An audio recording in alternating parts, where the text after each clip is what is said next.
Well, look, first of all, whatever I say, I must pay acknowledgement to the Willandra people, the Mati Mati, Barkindji and Nyampa people who have, for more than 50 years of partnership, I owe that a very special debt of friendship, association, and so it's a wonderful privilege to have their representation here today.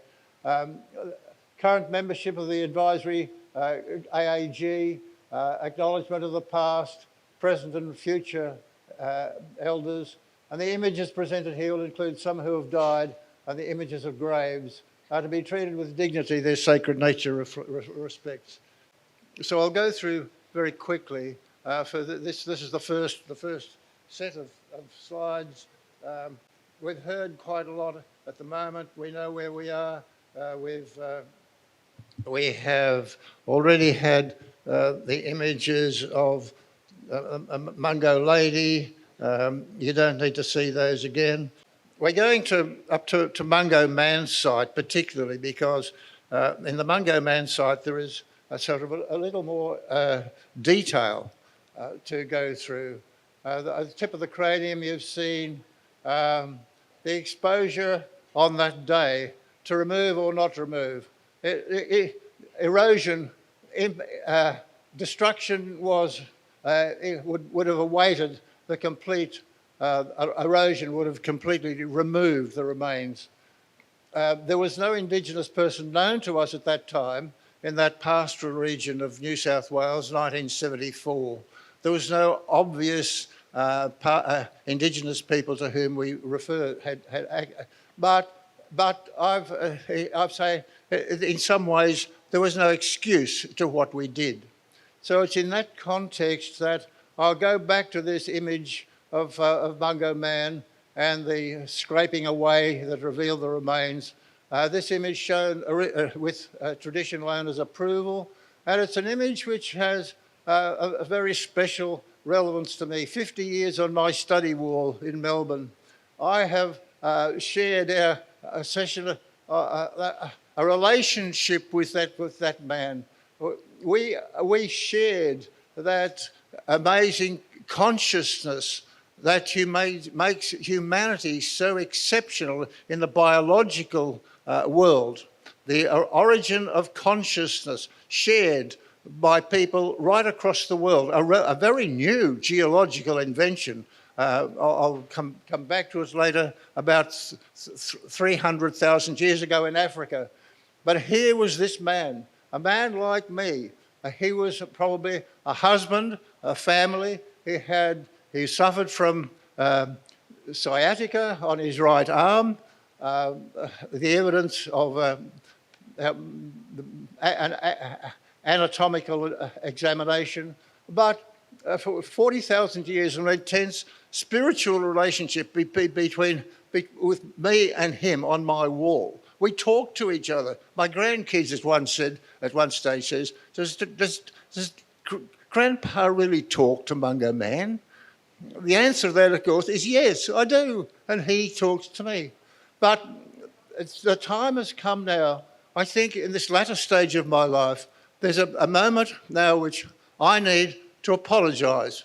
What am I apologising for? Not the fact that we took the remains away. They were taken away without permission.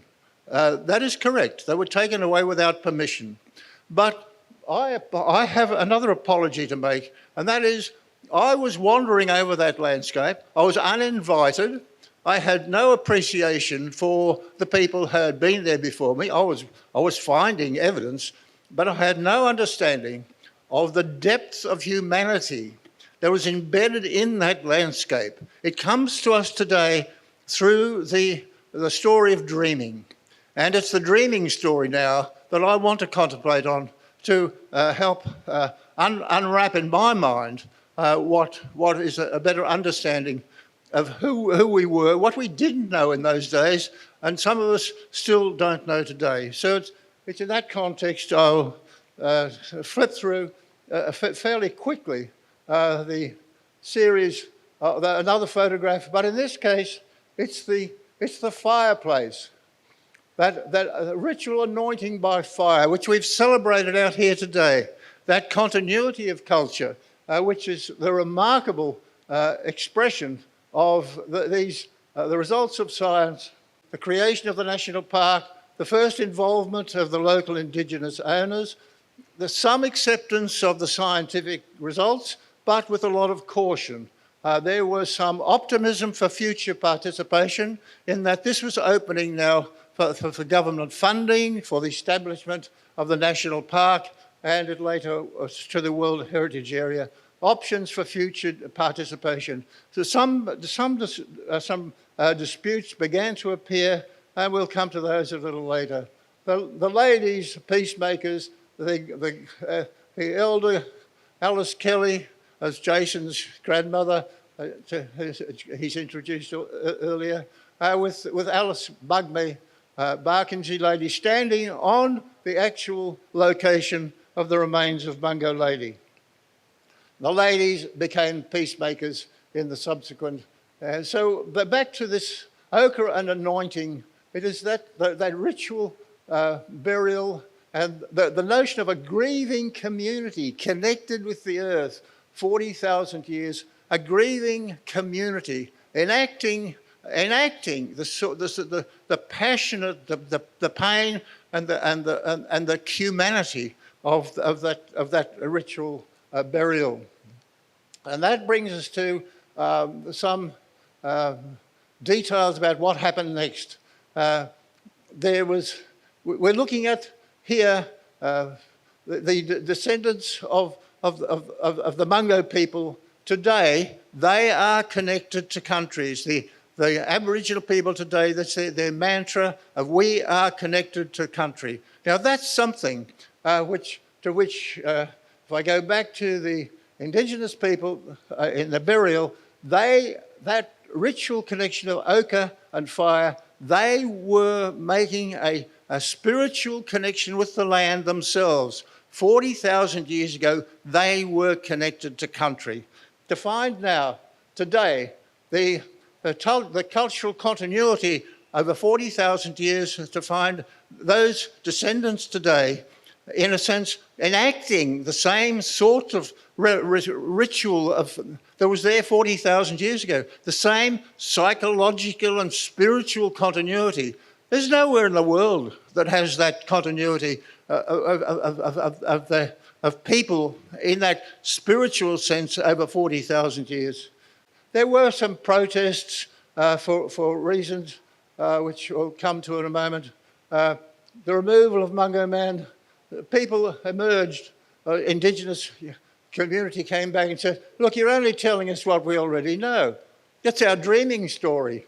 We come from this land. It's our history, not yours. You've got the king and queen to worry about.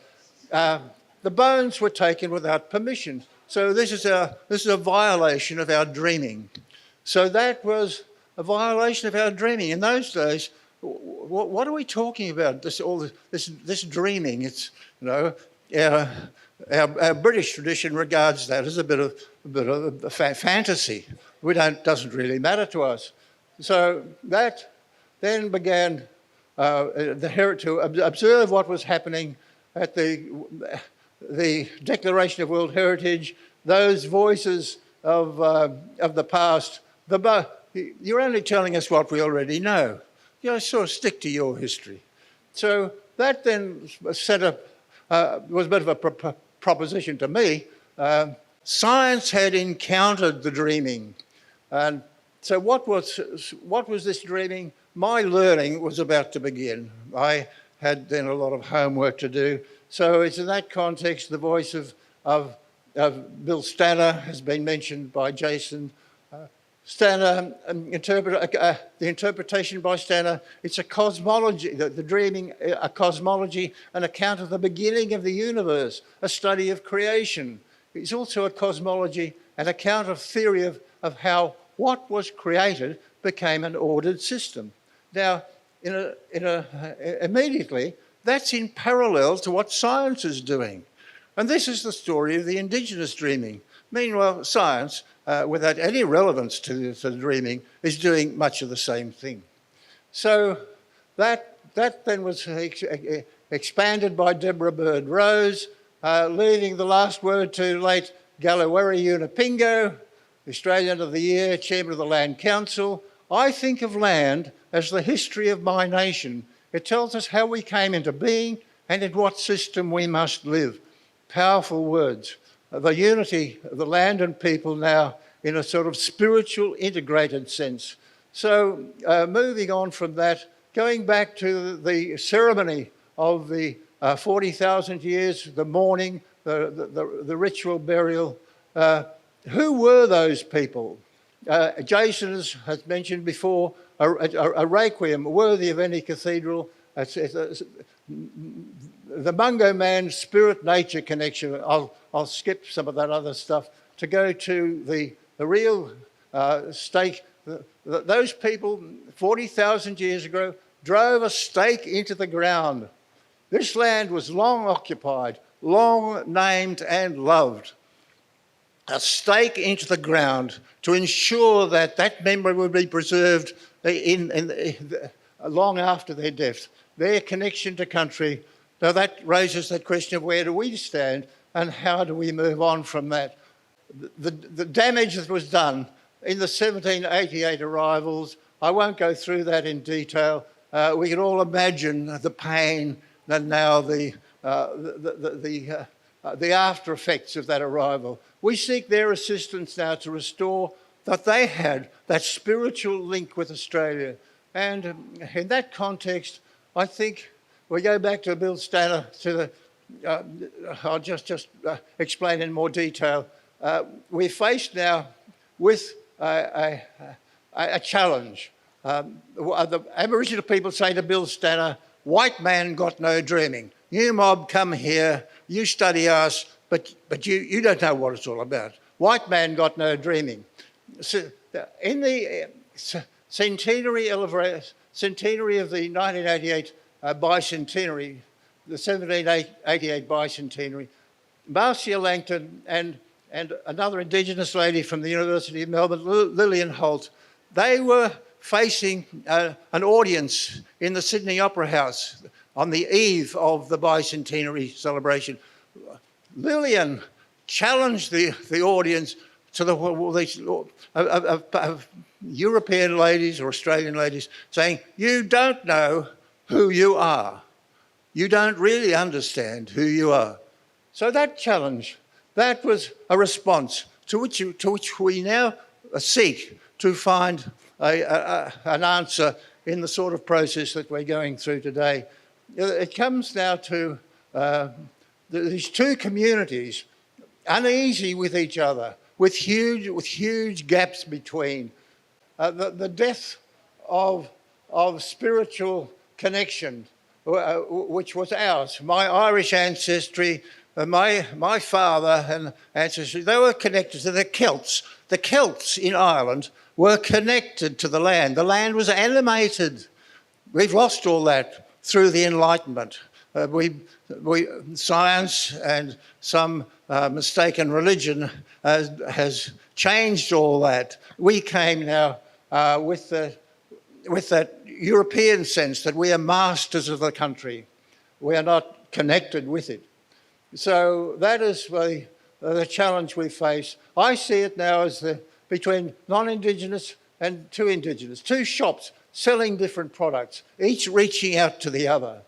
And if we take this analogy now, two shops on opposite sides of the street, the non-Indigenous with our age of reason, the conquest over nature, the huge extinctions of our impact on the environment.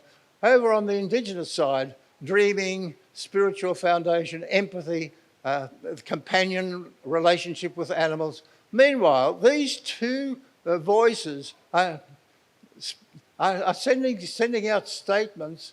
I can't. Up in the top right, we've had sorry statements. The Indigenous people have sent out the Uluru message, but they don't actually converge. We've not made that final unity between. So we introduced then the memory of Mungo Man, And we also introduced at the bottom of the thing Albanese and Dutton on the non-Indigenous side, and Mungo Man Mungo Lady from the Indigenous argument. Mungo Man is lurking up there, waiting his moment. So he comes as the key in the archway which provides the opening, the venue of messages from Indigenous to non-Indigenous across that archway, using the Mungo people as the centre, the key that opens the door for that communication. And that's where the science has already met the dreaming out there, and we find now we have share on common ground. And that opens the opportunity for the two arches now to have a different method. They are listening to learn on one hand and imparting messages on the other. And so that comes together now in this present day